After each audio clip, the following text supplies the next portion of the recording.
On 7 for that. And time now for Footy Stop Press. We go up to the offices of the Sunday Press and say a very good evening once again to their sporting editor, Scott Palmer.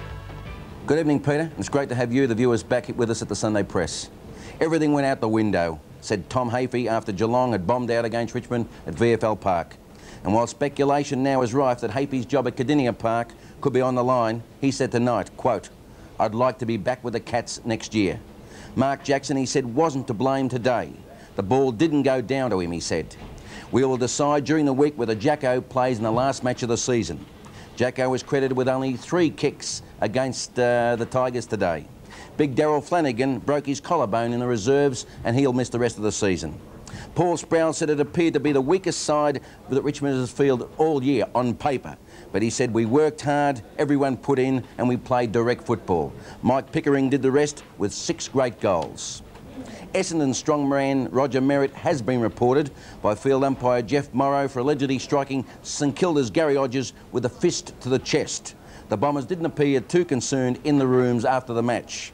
Kevin Sheedy said he was pleased with Paul Salmon's 11 goals in the reserves and said he was amongst the club's best 20 players. He will come under consideration for next week's game. The doubt over Sheedy's coaching at the Bombers next year didn't unsettle the side at all, he said. Graham Jelly said that for 3 quarters it was St Kilda's best form for the year and it was something for him to build upon in the year ahead. Carlton hasn't given up hope, according to coach David Parkin, but it's going to be tough to win from here, he said. Parkin, though, blames the powerhouse start by Hawthorn and its consistency throughout the match for the Blues' defeat. He has one bonus from today. West Australian import Warren Ralph kicked 11 goals at full forward in the reserves and he will come under consideration for next week's game as well. The Hawks were crowing over the work of Terry Wallace and the late goals of legal Lee Matthews. But coach Alan Jean said we should not have let Carlton back into the game. FOOTSCRAY is celebrating its first win over Collingwood at Victoria Park since 1972. And coach Mick Malthouse said it was a real confidence booster before the finals. But we should have been further in front in the 3rd quarter, he said.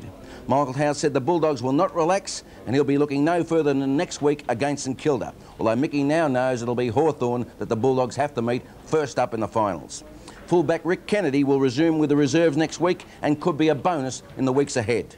Purser has a shoulder injury and Royal a thigh, but they'll be okay. Bobby Rose was very despondent tonight. He said he'd learned a few home truths about the team that he didn't know before today. There was poor commitment out there today, he said. He hopes Richardson and Rains will re-sign next year for the Magpies. Quote, "They say a good side wins the close games. Well, we must be a really good side." So said John Kennedy after North Melbourne had scrambled in against Fitzroy today. It was their 7th close win for the season. "We deserve to clinch a place in the final," said Kennedy. "We've fought hard all season." Kennedy didn't monitor the Geelong game today, and when someone told him at 3/4 time that Richmond were 5 goals ahead, he thought they were joking. Fitzroy Robbie Warbs blamed the poor start by the Lions today for the loss, but said he was pleased with the effort of the team, which had 8 first-year players in it. Back to you, Peter.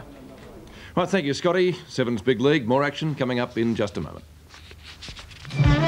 FOOTSCRAY look to crush the Magpies in their bid for finals glory. Next on 7's Big League. Some people beat their heart.